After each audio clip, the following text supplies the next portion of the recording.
감사라는 것은 우리의 관심이 어디에 있는가를 보여주는 관심의 나침반이다, 이렇게 말할 수가 있겠습니다. 우리는 날마다 감사합니다. 대화할 때 감사하고, 또 우리 서로 카톡할 때 감사하고, 주님께 기도할 때 감사를 빼놓지 않고 고백하는 것이 감사입니다. 그러나 무엇을 감사해야 될까 하는 것이 우리 신앙의 수준을 말해주는 것입니다. 우리 신앙이 주님 안에 있으면 자라게 됩니다. 반드시 또 자라야 합니다. 그러면 감사는 더 깊어지게 되는 것입니다. 오늘 이 바울의 감사를 통해서 우리가 하나님께 드리는 감사의 믿음이 도전을 받고 울림이 되고 깊어질 수 있는 그런 은혜가 있기를 주의 이름으로 축원합니다. 오늘 본문 13절을 함께 다시 읽겠습니다. 주께서 사랑하시는 형제들아, 우리가 항상 너희에 관하여 마땅히 하나님께 감사할 것은 하나님이 처음부터 너희를 택하사 성령의 거룩하게 하심과 진리를 믿음으로 구원을 받게 하심이니. 아멘. 이렇게 되어 있습니다.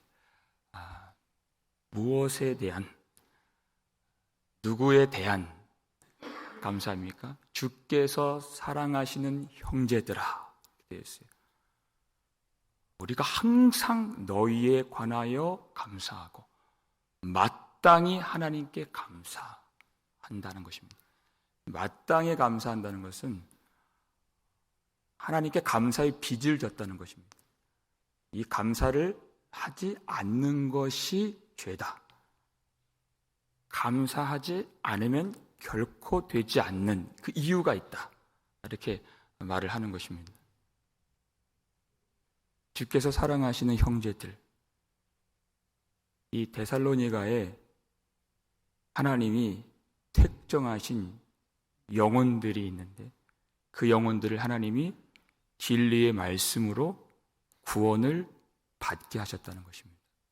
이것을 마땅히 하나님께 감사할 내용이라고 바울이 우리에게 가르쳐주고 있습니다. 여러분, 우리가 무엇을 감사하고 있습니까? 보통 사람들은 자기에 대해서, 그리고 나의 존재의 확장인 가족까지 좋은 일을 만나거나 아니면 나쁜 일을 피했을 때 절로 감사가 나옵니다. 감사를 하죠. 그런데 사도 바울은 그것을 넘어서 다른 사람들이 구원을 받는 그 일에 마땅히 우리가 감사를 해야 된다. 여러분, 참된 감사는 자기를 벗어나야 드릴 수 있는 것입니다. 진짜 감사가 거기서 나오는 것이에요. 여러분, 우리가 가장 빈번하게 하는 감사 제목이 무엇입니까? 하나님이 우리에게 먹을 것을 주신 것이에요. 여러분, 먹을 것은 땅에서 저절로 나지 않습니다. 하나님이 주시는 것입니다. 항상 있는 것도 아닙니다. 하나님이 주셔야 있는 것입니다. 그런데 마태복음 5장 45절 보니까 놀라워요. 하나님이 햇빛을 주시는데 선인들에게만 햇빛을 주시는 것이 아니라 악인들에게도 햇빛을 내주신다. 하나님이 비를 내리실 때 의인들에게만 비를 내리시는 것이 아니라 불의한 자들에게도 비를 내려주신다는 것입니다. 여전히 하나님을 대적하고 하나님을 모른다 하고 하나님이 없다고 하는 자들에게까지도 하나님이 좋은 것을 주시는 자비로운 하나님이시다. 그렇기 때문에 우리가 먹을 수 있는 것입니다. 그렇기 때문에 우리가 살아 있었고 회개의 기회를 얻을 수 있었고 하나님께 돌아올 수 있었던 것입니다. 우리가 잘하고 우리가 선해서 먹을 수 있었던 것이 아니라 하나님이 선하시기 때문에 먹게 해주신 것이고 은혜를 베풀어 주신 것이에요. 여러분, 이것조차도 하나님이 먹을 것을 주신 것에 대해서도 우리가 더 수준 높은 감사를 드릴 수가 있어야 되는 것입니다. 시편 136편 25절 말씀을 보시면 이렇게 되어 있습니다. 읽겠습니다. 모든 육체에게 먹을 것을 주신 이에게 감사하라. 그 인자하심이 영원함이로다. 아멘. 누가 먹는다고요? 누가 먹는다고요? 모든 육체에게 먹을 것을 주신 이에게. 우리 식탁 앞에서 감사 기도를 드리는데 내 입으로 들어가는 거 얘기하는 거 아닙니다. 우리 가족이 먹을 수 있고 쓸 것 있어서 감사하는 그 정도 신앙이 아니에요. 나를 벗어나는 것입니다. 하나님이 모든 육체에게 먹을 것을 주신 그 자비로우신 하나님, 모든 선인들과 악인들에게, 모든 의인들과 불의한 자들에게 하나님이 내려주셨기 때문에 우리가 먹을 수 있는 것입니다. 그 하나님, 나를 벗어나서 하나님의 뜻을 이루시기 위하여서 지금도 쉬지 않고 일하시는 하나님, 그 하나님을 바라볼 때 우리가 진정한 성경에서 말씀하시는 그 감사를 드릴 수가 있는 것이에요. 사도 바울이 지금 그 감사를 하고 있는 것입니다. 자기를 벗어나서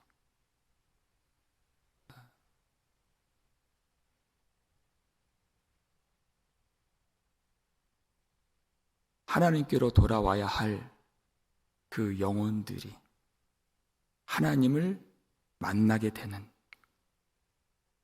그 영적인 추수를 기다리시는 아버지의 마음으로 이 감사를 드리고 있는 것입니다. 요한복음 4장을 보게 되면 예수님이 사마리아 성에서 피곤하셔서 우물가로 가십니다. 그리고 제자들은 먹을 것을 사러 동네로 들어가죠. 그때 정오에 한 여인이 우물가로 옵니다. 그 여인에게 예수님이 영원토록 마르지 않는 생수를 소개시켜 주시죠. 바로 그 생수가 예수님 자신인 것을 그 여인이 깨닫고 물동이를 버리고 동네로 들어가서 와서 보라, 그리스도를 전파하게 되는 것이에요. 그때 제자들이 먹을 것을 사가지고 예수님께 왔습니다. 그랬더니 예수님이 요한복음 4장 34절에서 나의 양식은 먹는 이것이 나의 양식이 아니다. 나를 보내신 이의 뜻을 행하고 그의 일을 온전히 이루는 이것이니라. 사람들은 양식이 있으면 그것으로 만족하고 내게 쓸 것이 풍족하면 이제 됐다. 마음을 놓지만은 예수님은 그런 것들로 만족하시는 분이 아니시고 하나님 아버지의 뜻이 온전히 다 이루어지기 전에는 배부를 수가 없는, 만족할 수가 없는 주님이시다. 하나님이 일을 하시는 것이 주님이 받으실, 만족하실 양식이다. 이렇게 말씀하셨어요. 그러니까 예수님이 그날도 흑암의 고통과 절망과 목마름으로 신음하는 그 여인에게 생수를 주신 것입니다. 그리고 그 영광스러운 일에 제자들을 초청하시는 것이에요. 그리고 바로 다음 절에서 이렇게 말씀하세요. 35절 말씀 읽겠습니다. 너희는 넉 달이 지나야 추수할 때가 이르겠다 하지 아니하느냐. 그러나 나는 너희에게 이르노니 너희 눈을 들어 밭을 보라.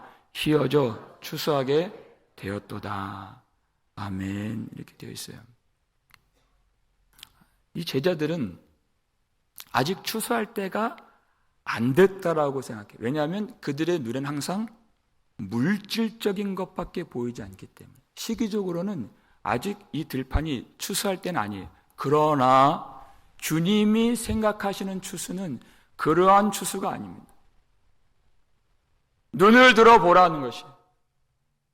영혼을 구원하시는 하나님의 추수를 보라는 것입니다. 주님의 마음으로 보고 주님의 눈으로 보라는 것이에요.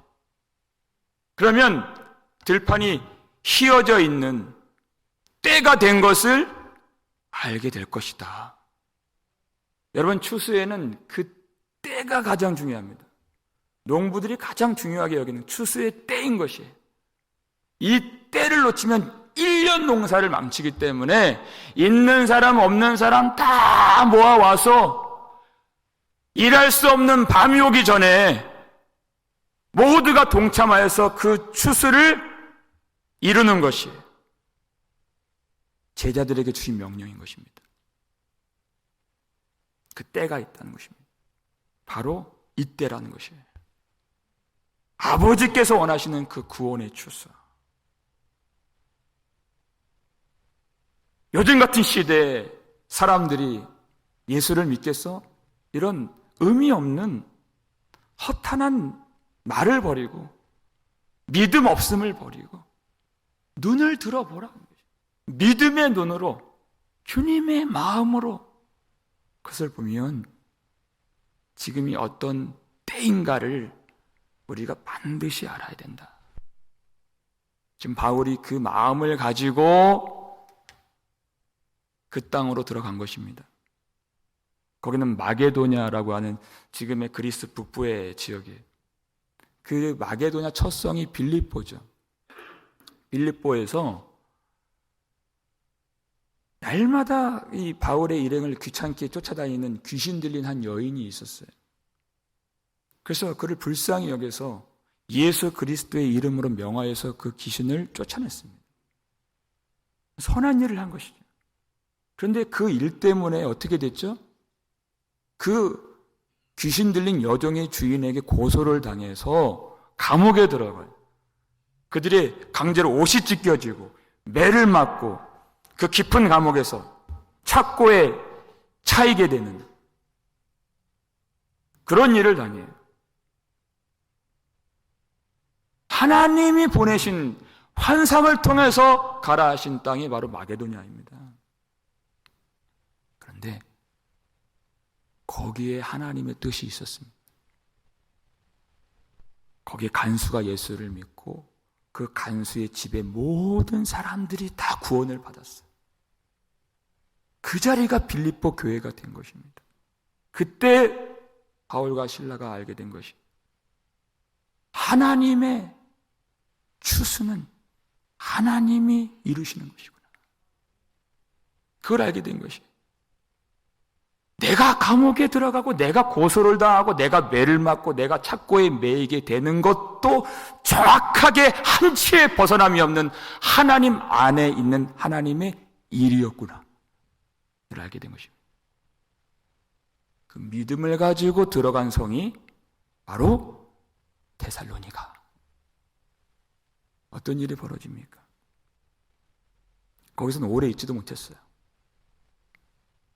딱 새 안식일 동안 회당에서 강론하는 것 외에는 더 이상 할 수가 없을 만큼 유대인들이 거기까지 쫓아와서 거기서는 불량배들을 동원하고 온 시를 시끄럽게 소동을 일으키는 그런 통에 더 이상 말씀을 전할 수가 없어요. 아무것도 할 수 없습니다.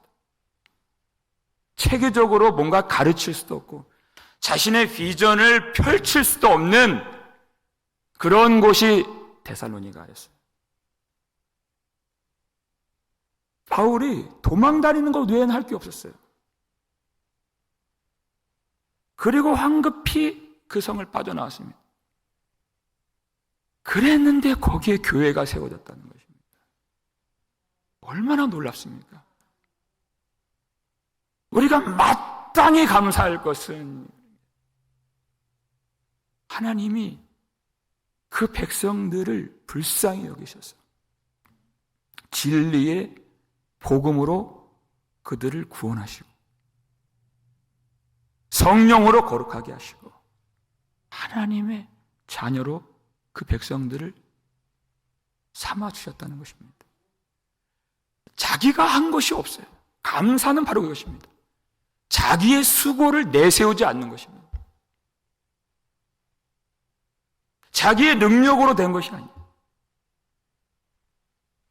사람의 눈으로 보면 여전히 우상이 가득하고 불의가 가득하고 거짓이 가득하고 탐욕이 가득한 그 땅이에요. 그러나 예수님 말씀대로 주님의 눈으로 보면 이미 들판이 휘어져서 출사할 일꾼들을 기다리고 있었던 땅이 바로 데살로니가였다는 것입니다.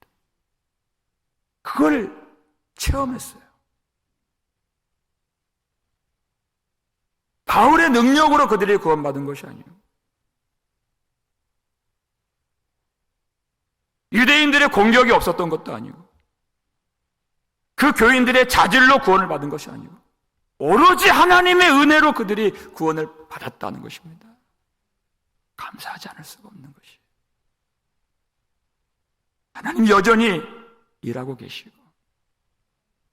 도망을 다니거나 감옥에 갇히거나 매를 맞거나 상관없이 하나님이 하나님의 뜻을 이루신다는 것을 날마다 보게 하시는 것이에요.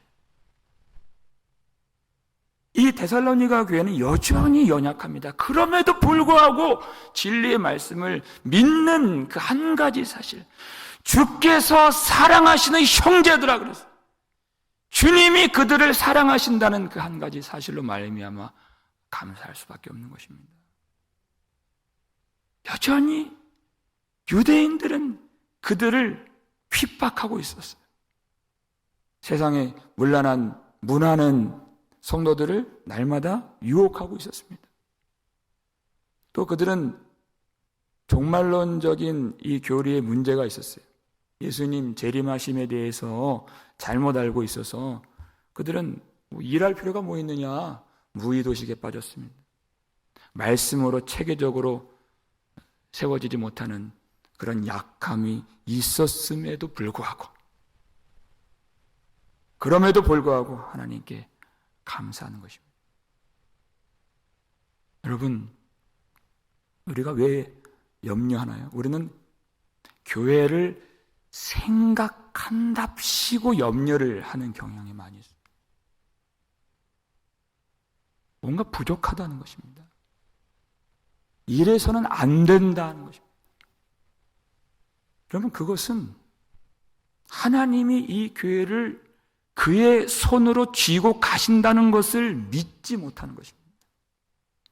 마치 엘리사의 사환 게하시처럼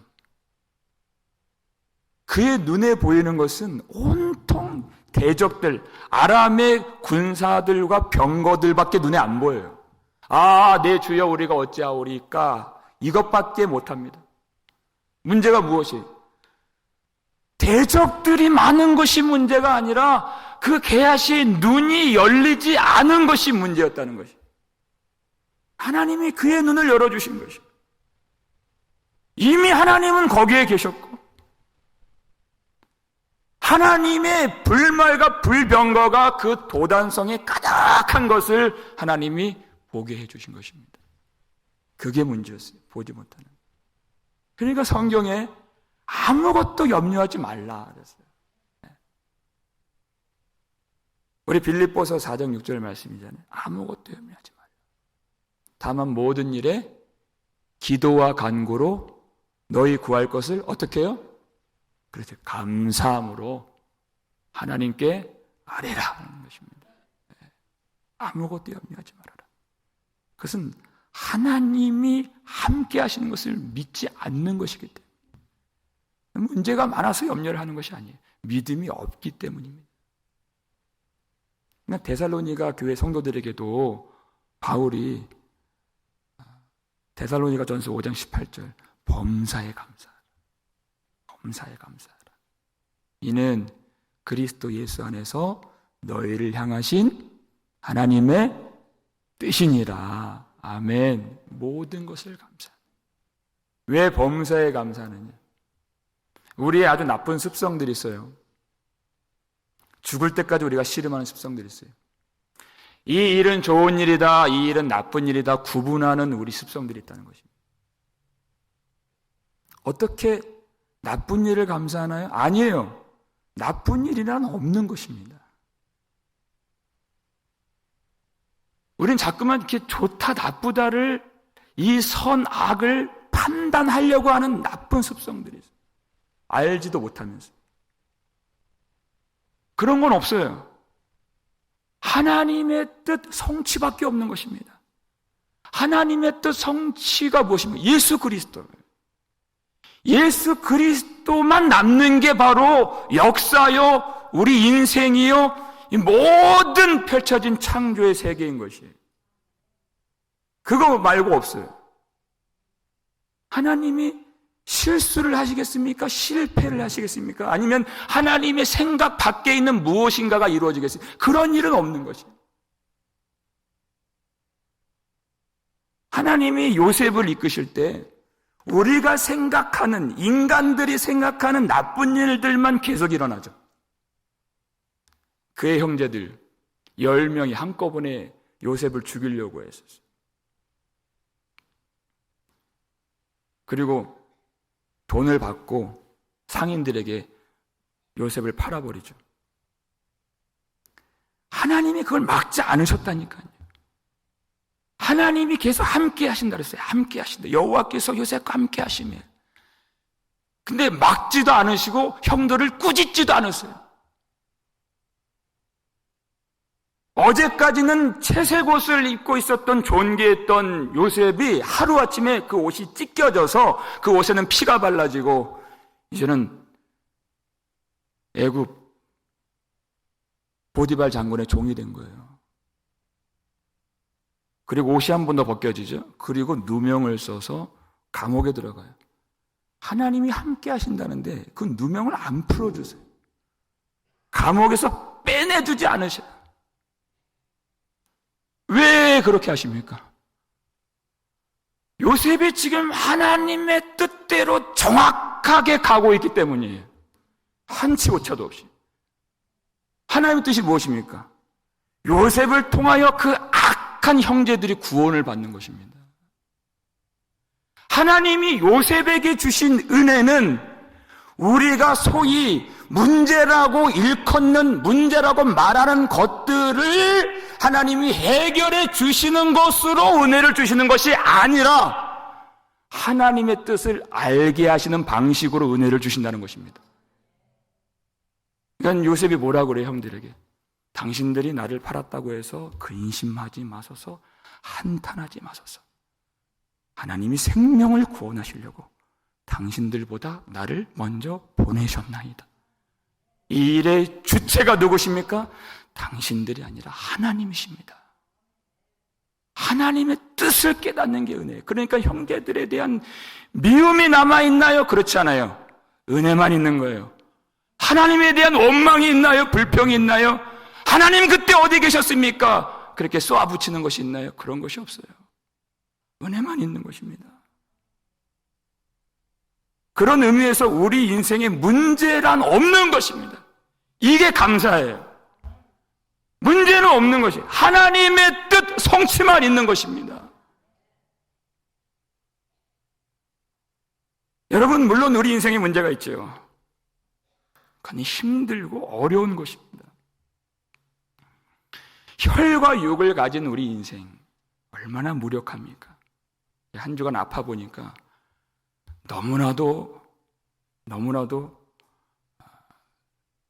내 것이라고 주장할 수 있는 것이 없는 인생. 이렇게 말하는 거, 이렇게 내가 힘을 내는 거, 서 있는 거 하나도 내 것이 아니에요. 하나님이 한순간 차압하시면, 가져가시면 그건 없는 거예요. 그거를 알게 하시는 것입니다. 얼마나 쉽게 무너지고 얼마나 쉽게 죄에 빠지고 얼마나 쉽게 유혹에 넘어지게 되는 거예요. 그리고 얼마나 무지하고 어리석은 것이 인생인가. 인생의 문제들이 있죠.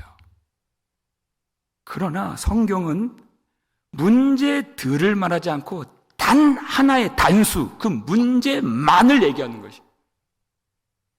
그 문제가 무엇일까요? 여러분, 오늘 본문 바로 위에 보시면요, 그 단 한 가지 문제가 나와요. 10절 말씀 보시면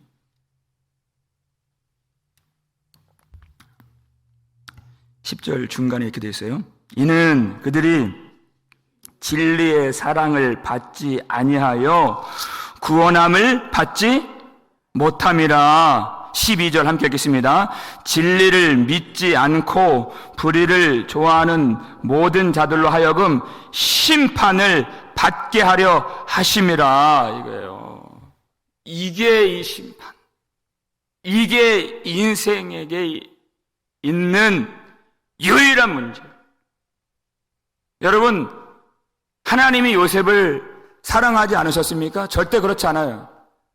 하나님의 사랑은 진리의 사랑이라는 것입니다. 그러니까 육적인 사람들에게는 그 진리의 사랑, 참 사랑이 보이지 않는 것이에요. 하나님 어디 계십니까? 이 말밖에 안 나오는 거예요. 문제밖에 안 보이는 거예요.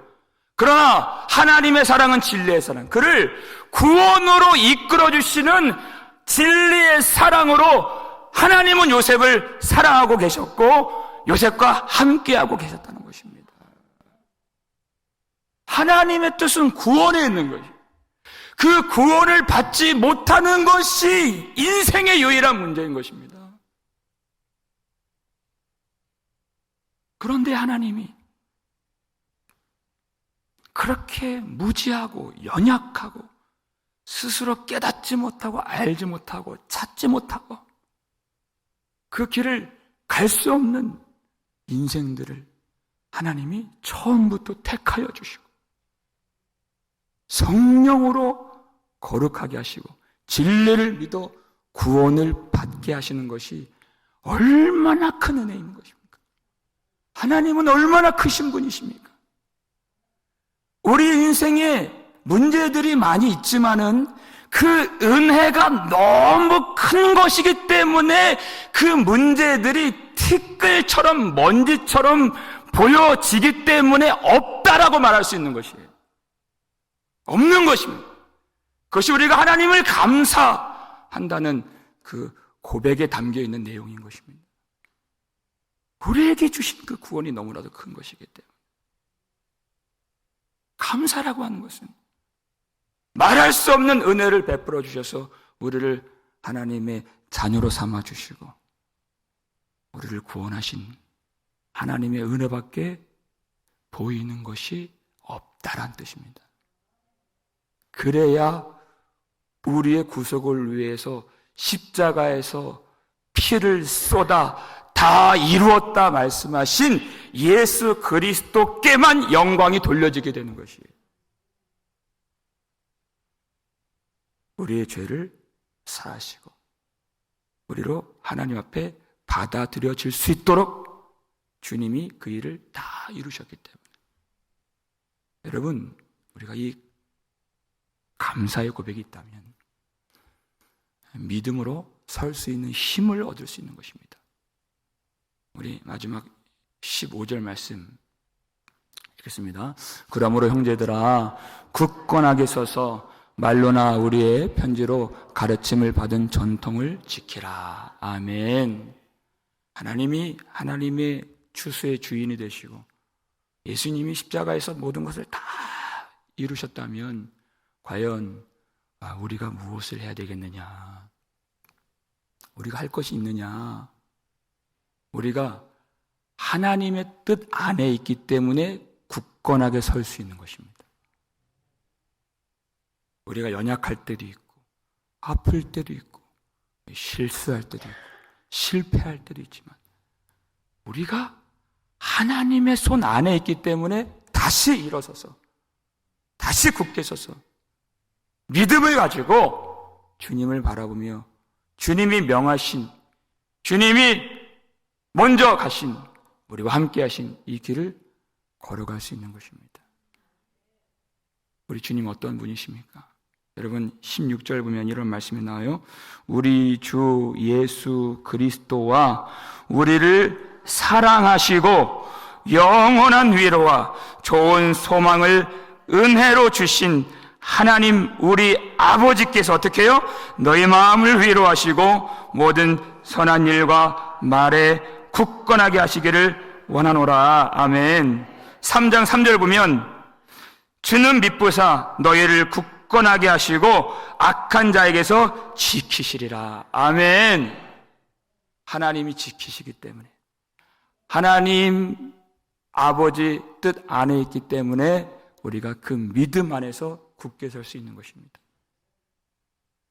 우리가 연약할 때가 많이 있지만 우리 하나님 아버지의 뜻만 이루어짐을 믿습니다.